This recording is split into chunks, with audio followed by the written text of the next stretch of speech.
Asrin, Kades Kohot mengaku korban pembuatan SHGB dan SHM pagar laut.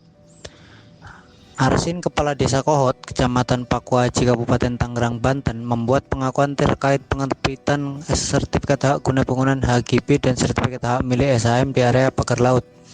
Arsin mengaku menjadi korban karena kurangnya pemahaman dia dalam birokrasi. Arsin menyebut segala kegaduhan yang terjadi di Desa Kohot tak pernah dia harapkan.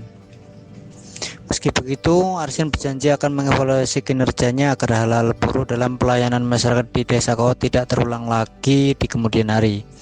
Dia pun meminta maaf kepada seluruh rakyat Indonesia atas kegaduhan yang telah terjadi. Pengakuan Arsin Yunizar menegaskan pengacara Arsin Yunizar menegaskan kliennya bukanlah aktor dari pemakaran laut dan penertiban sertifikat hak guna bangunan dan SHM di area pagar laut.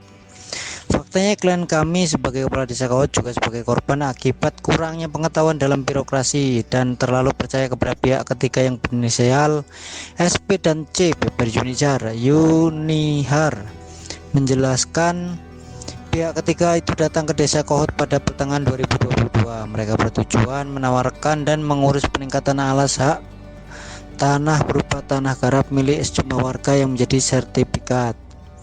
Klien kami tidak mengetahui secara detail dan tidak terlibat terhadap penerbitan SHM maupun SHGB. Klien kami juga menduga itu semua dilakukan dan diurus oleh pihak ketiga tadi, jelas Yunihar. Yunihar berharap untuk mengedepankan asas praduga tak bersalah sampai kemudian putusan pengadilan keluar. Di samping itu, Kepala Desa Kohot Arsin bin Asib akhirnya muncul ke permukaan setelah namanya jadi perbincangan publik terkait kasus pagar laut di pesisir Kabupaten Tangerang.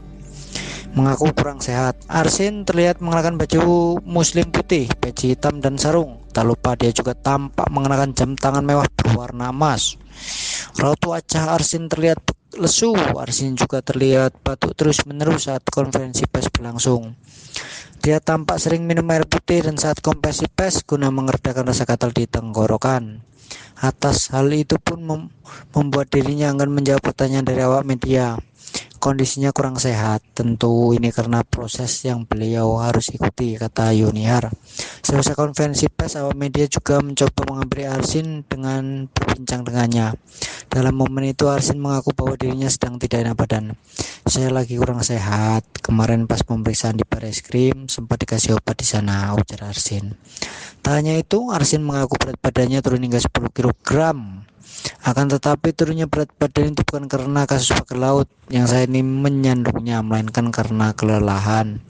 Ada sampai 10 kiloan, tapi memang bukan karena pas selama kasus ini. Dari beliau, dari sebelumnya memang sudah turun berat badan karena capek, ungkap Arsin. Kendati begitu, Arsin mengaku tidak ada riwayat penyakit yang dialaminya hingga sakit demam dan batuk yang biasa dialami. Alhamdulillah nggak ada, hanya demam dan batuk, tuturnya.